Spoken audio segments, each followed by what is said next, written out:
Good morning दोस्तों, आज के मेरे वीडियो लेक्चर में आपका स्वागत है। आज हम पढ़ने वाले हैं इम्परेटिव सेंटेंस के बारे में। पेशी वॉइस का हमारा इंग्लिश में टॉपिक चल रहा था और इंग्लिश के टॉपिक में हमने assertive sentence and interrogative sentence के बारे में स्टडी की थी। आज हम पढ़ेंगे imperative sentence and infinitive sentence के बारे में। तो यहाँ पर हम पढ़ने वाले हैं पेशी voice of imperative and infinitive sentence. तो इनकी शुरुआत कैसे होती है। जैसे कोई बोलता है यहाँ बैठो, यहाँ जाओ, मेरे पास आओ, तुम जाओ, मुझे एक पेन दो। इस प्रकार के कुछ सेंटेंस जो होते हैं वो सारे के सारे इम्परेटिव सेंटेंस में लिखे जाते हैं। इम्परेटिव सेंटेंस का प्रयोग जो किया जाता है वो एक स्पोकन में भी किया जाता है। वॉइस का प्रयोग जो होता है इसमें आपको मैं बता दूं, जब कोई स्पीच वगैरह देनी होती है, यदि हम कोई स्पीच वगैरह देते हैं तो स्पीच में हमेशा पेशी वॉइस का ही प्रयोग किया जाता है, ना कि एक्टिव वॉइस का।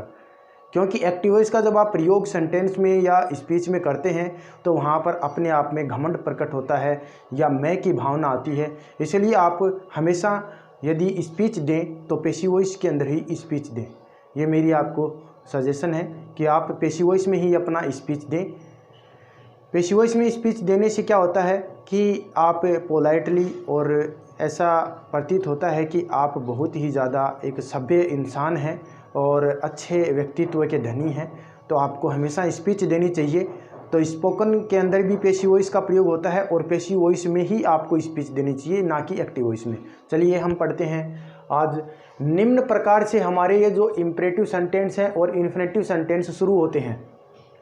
अब शुरू होने का तरीका है, वाक्य वर्ब की फर्स्ट फॉर्म से भी शुरू हो सकते हैं ये सेंटेंस, डू या डू नॉट से भी शुरू हो सकते हैं, प्लीज़ या काइंडली से भी शुरू हो सकते हैं, लेट या लेटस से भी शुरू हो सकते हैं। और इन्फिनेटिव सेंटेंस हमेशा वर्ब से जस्ट पहले या हेल्पिंग वर्ब के बाद या वर्ब से पहले हमें टू का प्रयोग मिलेगा, या टू के तुरंत बाद वर्ब की फर्स्ट फॉर्म दिखाई दे तो हम उसे इन्फिनेटिव सेंटेंस कहेंगे। तो हम आज स्टडी करने वाले हैं। इससे पहले हम स्ट्रक्चर समझ लेते हैं। सबसे पहले यहाँ पर देखिए, वर्ब की फर्स्ट फॉर्म से शुरू होने वाले या डू नॉट से शुरू होने वाले उन वाक्यों के बारे में सभी में स्टडी करेंगे। यहाँ पर पैटर्न हमें लगाना है। Let object be plus verb की थर्ड फॉर्म प्लस अदर का प्रयोग करना है वर्ब की फर्स्ट फॉर्म में। यदि डू का प्रयोग हो, वाक्य की शुरुआत डू से हो, तो भी यही फर्स्ट नंबर वाला आप इसके अंदर काम में लेंगे स्ट्रक्चर।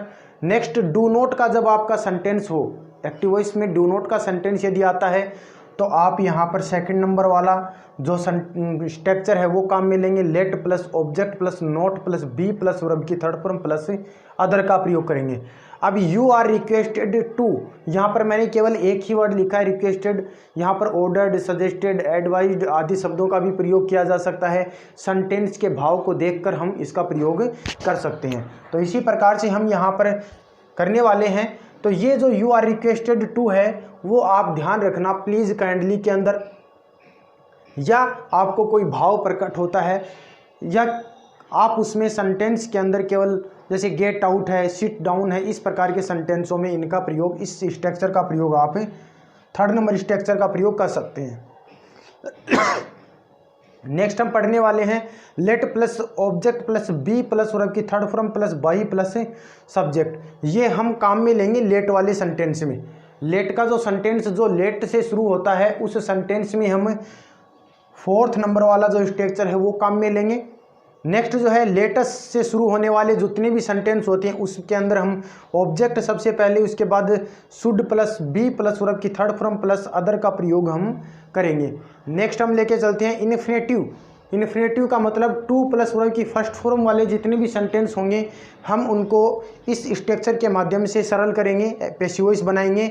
ऑब्जेक्ट प्लस वर्ब की helping verb plus to plus be plus verb की third form plus by plus subject का हम यूज करेंगे। यहाँ पर स्ट्रक्चर्स को ध्यान रखना वेरी इंपॉर्टेंट है। स्ट्रक्चर यदि आपके माइंड में होंगे तो आप इम्परेटिव सेंटेंस और आप अच्छे से, या इन्फिनेटिव सेंटेंस को आप अच्छे से हैंडल कर सकते हैं। तो हम यहाँ पर फर्स्ट क्वेश्चन को देखते हैं। यहाँ पर देखिए, राइट जो है वर्ब की फर्स्ट फॉर्म में है, ए लेटर जो है वो एक ऑब्जेक्ट है। तो यहाँ पर मैंने आपको बताया कि वर्ब की फर्स्ट फॉर्म या डू से शुरू होने वाला जो भी सेंटेंस होगा उसमें फर्स्ट नंबर वाला स्ट्रक्चर हम काम में लेंगे। तो यहाँ पर हम करते हैं सबसे पहले लेट प्लस ए लेटर, उसके बाद में सॉरी प्लस लगाया मैंने, प्लस नहीं लगाना है, लेट ए लेटर, उसके बाद में बी और वर्ब की थर्ड फॉर्म। देखिए यहाँ पर बी के बाद वर्ब की थर्ड फॉर्म है, तो वर्ब यहाँ पर राइट वर्ब की फर्स्ट फॉर्म दी हुई है, आप इसको किस में लिखेंगे, वर्ब की थर्ड फॉर्म में लिखेंगे। राइट, रोट, रिटन, रिटन इसकी थर्ड फॉर्म होती है, फुल स्टॉप लगा देंगे। ये इसका एक्टिव से पैसिव बन गया है। नेक्स्ट हम लेके चलते हैं, नेक्स्ट क्वेश्चन है, सब्जेक्ट है सॉरी यहाँ पर वर्ब है और ऑब्जेक्ट है। इसकी भी शुरुआत हम क्या करेंगे, let the door open be open, full stop हम लगा देंगे। नेक्स्ट क्वेश्चन जो है वो डू और इट दे रखा है, तो डू जो है वो एक वर्ब है और इट जो है वो ऑब्जेक्ट के रूप में है, तो क्वेश्चन बनाएंगे लेट इट बी डन। अब देखिए यहाँ पर डोंट से सेंटेंस को शुरू किया हुआ है, तो डोंट के वाक्यों को मैंने बताया, डोंट वाले सेंटेंस को आप किस प्रकार से शुरू करेंगे, सेकंड नंबर स्ट्रक्चर के माध्यम से शुरू करेंगे। तो यहाँ पर डू नॉट लगा हुआ है, तो डू नॉट का अर्थ होता है मना करना या कार्य के लिए, किसी भी कार्य के लिए मना करने के भाव में इसका यूज किया जाता है। डोंट रीड ए नॉवेल, तुम उपन्यास मत पढ़ो या उपन्यास मत पढ़ो।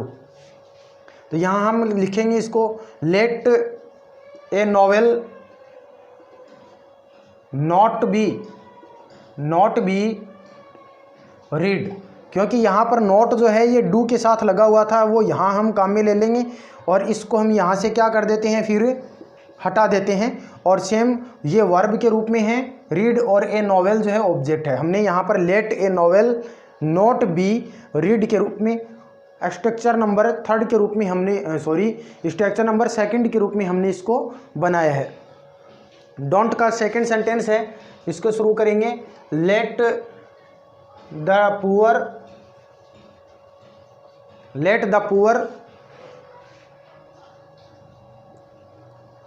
नॉट बी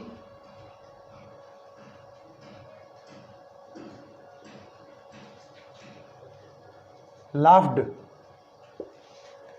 इस प्रकार से इस सेंटेंस को हमने सरल किया है। आपको मैंने अभी भी बताया डोंट जब दिया हुआ इसको तो हम हटा देंगे, इसका नोट जो है वो हम यहाँ पर बी से पहले लगा देंगे, क्योंकि यहाँ पर स्ट्रक्चर में हमें दिया हुआ है बी से पहले हमें नोट का प्रयोग करना है, तो नोट हमने यहाँ पर लगा दिया है। ये वर्ब है यहाँ, और वर्ब के बाद में यहाँ पर क्या दिया हुआ है, ये ऑब्जेक्ट दिया हुआ है। ऑब्जेक्ट को हमने यहाँ पर लिख दिया है, तो बच क्या गया हमारे पास यहाँ पर एट, तो एट जो है वो अंत में ही हम काम में ले लेंगे और यहाँ पर हम एट लगाकर फुल स्टॉप लगा देंगे। तो इस प्रकार से हमने ये हमारा सेंटेंस कंप्लीट किया है। अभी आप इसको नोट कीजिए। नेक्स्ट सेंटेंस जो है हमें पढ़ने हैं third number structure, 4 number, 5th and 6th number structure के बारे में एग्जाम्पल कुछ स्टडी करेंगे। नोट कीजिए आप इसको। हमारा यहाँ है प्लीज़ हेल्प मी, तो हम इसको करने से पहले मैं आपको एक बात बता दूं, प्लीज़ काइंडली का सेंटेंस यदि करना हो, एक्टिव से पैसिव बनाना हो, तो प्लीज़ काइंडली को सेंटेंस में आंसर में दोबारा नहीं लिखा जाता है। इसको हम क्या कर देते हैं, हटा देते हैं और बिल्कुल सिंपल हम सेंटेंस बनाएंगे। प्लीज़ काइंडली में सेंटेंस जो है उसमें स्ट्रक्चर हम थर्ड नंबर वाला structure you are requested to को हम काम में लेंगे। तो यहाँ पर बनाएंगे you are requested to me. Next kindly वाला सेंटेंस बनाएंगे यू आर रिक्वेस्टेड। अब देखिए यहाँ पर डू नोट दिया हुआ है, तो डू नोट को हम क्या करेंगे, डू नोट को हम यहाँ से हटा देंगे और ये नोट जो है ये टू से पहले लगाएंगे, नॉट टू डिस्टर्ब मी। इस प्रकार से सेंटेंस बनाएंगे हम। नेक्स्ट सेंटेंस लेट का है, तो लेट का सेंटेंस हम 4th नंबर स्ट्रक्चर के अकॉर्डिंग बनाएंगे। स्ट्रक्चर नंबर 4 के अकॉर्डिंग सबसे पहले लेट दिया हुआ है, तो हम भी क्या लगा देंगे, लेट। उसके बाद में ऑब्जेक्ट, यहाँ पर देखिए ये वर्ब है और ये ऑब्जेक्ट है, तो इट के तुरंत बाद में हम लगाएंगे बी डन। अब यहाँ देखिए मी जो है ये सब्जेक्ट के रूप में है। लेट के तुरंत बाद यदि ऑब्जेक्टिव प्रोनाउन का यूज किया जाता है सेंटेंस में, तो वो हमेशा ऑब्जेक्टिव प्रोनाउन के रूप में ही आता है, जिसको हम सब्जेक्ट मानकर काम में लेते हैं। तो आप इसको सब्जेक्ट माने, जब ये ऑब्जेक्ट में बदल कर जाएगा तो ये चेंज नहीं होगा, मी का मी ही रहेगा। तो यहाँ पर हम करेंगे डन बाई मी के रूप में हम इसको नोट करेंगे। नेक्स्ट है let us play the match. तो हम इसको बनाएंगे लेटेस्ट वाले सेंटेंस को लेटेस्ट के रूल के अकॉर्डिंग। तो यहाँ ये वर्ब दे रखा है, वर्ब के बाद ऑब्जेक्ट है। तो फर्स्ट ऑफ ऑल हम क्या करेंगे, द मैच से सेंटेंस शुरू करेंगे। द मैच शुड का शुड लगा देंगे। शुड के तुरंत बाद में हम किसका प्रयोग करेंगे, यहाँ पर बी। बी के तुरंत बाद में हम लगाएंगे वर्ब की थर्ड फॉर्म लगाएंगे। तो क्या हो जाएगा, प्लेड। ये सेंटेंस आपका यहाँ पर फिनिश हुआ। अब इसी प्रकार से हम नेक्स्ट सेंटेंस की ओर चलते हैं। यहाँ पर दे रखा है ही वॉज अबाउट द नहीं है यहाँ पर, about to post the letter. तो हम इस सेंटेंस को बनाएंगे। तो टू वाला इन्फिनेटिव सेंटेंस के रूप में है। इन्फिनेटिव सेंटेंस के रूप में होने के लिए हम इसको आगे आंसर में कैसे बदलते हैं देखना। यहाँ सबसे पहले हम क्या करेंगे, द लेटर से सेंटेंस शुरू करेंगे। ऑब्जेक्ट से ही हमें सेंटेंस शुरू करना है, द लेटर। अब यहाँ पर वॉज दे रखा है, तो वॉज का वॉज रह जाएगा, was about to be posted. इस प्रकार से हम इस सेंटेंस को बनाएंगे, posted by him.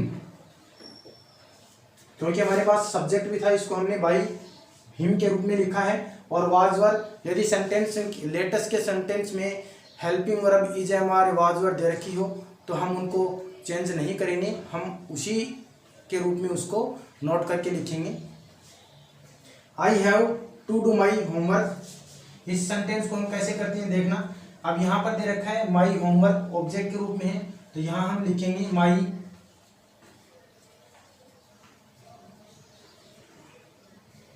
My homework. उसके बाद हम देखना सेंटेंस में हेल्पिंग वर्ब दे रखी है। तो यहाँ पर हैव है, आई के अकॉर्डिंग हैव आया है। तो माई होमवर्क सिंगुलर होने के कारण हमने यहाँ पर हैज का प्रयोग किया है, हैज टू बी। उसके बाद में वर्ब की थर्ड फॉर्म, वर्ब हमारे पास डू है, तो डू की हो जाएगी डन।